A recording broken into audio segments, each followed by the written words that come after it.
Okay, so we are kind of starting towards knowing to how like prepare for an interview, what we as talent acquisition people as in the market are looking forward to in the candidates, and why don't you get the responses as desired from us. So let's just take two perspectives on here, right? First, let's just take the perspective from your end, your preparation, and then just let's take our perspective. What do we expect, and what do you think that we expect, and what do we actually expect? I think that would be much more easier to comprehend for you guys. So let's understand like what you all guys can do. So I really liked the part where Kamran just spoke about that what can we do over a period of time. So when we talk about interview preparations, we kind of tend to rush into it. So what we do is we tend to apply for a position, or we know that this particular company is going to visit my campus, and we start preparing just 2 days before it, or probably a week before, or 10 days before it. In my opinion, you are actually preparing for an interview every day. So that's pretty much it, which you need to understand. Day in day out, you're doing activities that are constantly telling you about what you are, where you want to go, right? If someday you don't want to get up and work into, probably let's just take one instance, like you are probably, you're all graduates right now, I expect, like all commerce graduates, what is what I was told. So might be doing some kind of internships or something, or you're kind of trying to develop or see what where you want to fit into in the future. So let's just take an instance that I wake up in the morning and what I'm doing I don't like. Happens, right? So what I'm doing I don't like. I don't want to sit on my desk, and probably this is what people actually call as Monday blues, right? And I don't like what I'm doing. So what I'll do, I'll try to find alternatives. I'll try to replace that thing that I'm doing day in, day out with something that I like, with something that I would wish to carry on in my life. Now, this is what I'm talking about. Day in, day out, you're doing some kind of activities, little, small, big, and everything that goes around you. And you observe what you're good at, and you observe what you fit into.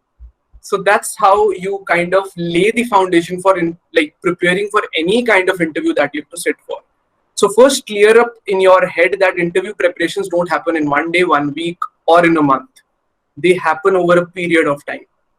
So the first suggestion that you can probably keep in your mind is that you need to prepare a story of your life, that what all you have done, and probably find out what conspires you or what inspires you to get into this position that you are targeting at. Now, most people will say that it is just because we don't have a job in hand right now, and we are blindly applying for anything and everything, right? So that also happens. But what I suggest is that you kind of look into the nuances of what that company and role is expecting from you. You try to relate it with it is like actually going in line with what you have done and what you want to do in the future, right? Second point, this is like a period preparation that I'm talking about. Second point, you need to be very honest in with your own self while you are targeting some work, or while you're targeting to work for some company.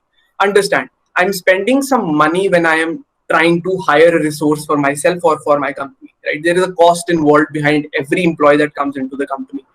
So when I am spending something and I expect a ROI from that, or probably you also expect from yourself that I'll probably go out and add some value to the role that I'm working in. And probably in that heat of the moment, you just decided that I'll do anything, and I'll take up any assignment that comes in my way. And in future, you don't like it. So that's probably the worst part of it.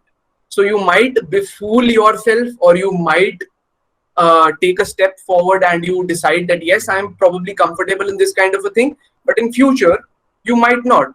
So that's a dual loss. Understand, you did not fit into the role, that's a loss for the company, and you probably are failing your own self also. So understand where you're headed to. Make honest effort day in day out to understand, do you really want to fit into it, right? Third point that I have for it is, so whatever you're studying theoretically, at least have complete hold or grip over what you studied theoretically over a period of time. So I'm not expecting anything outside of what you've written in your resume or your CV, right?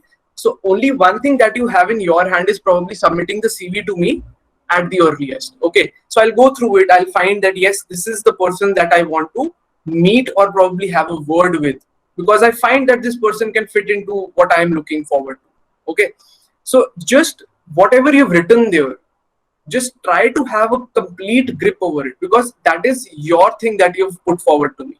That's not something that I am making out of, or I'm just assuming that you have done this thing, right? So if you're good at something, put it. If you don't feel that you're good at this thing, or you won't be able to justify what you've written, just remove it from your resume. Probably what happens with freshers is they try to go above and beyond and add everything, every little thing. Even if they have made one single rangoli in their school, they will probably add in it their like extracurricular activities. That will mess it up big time.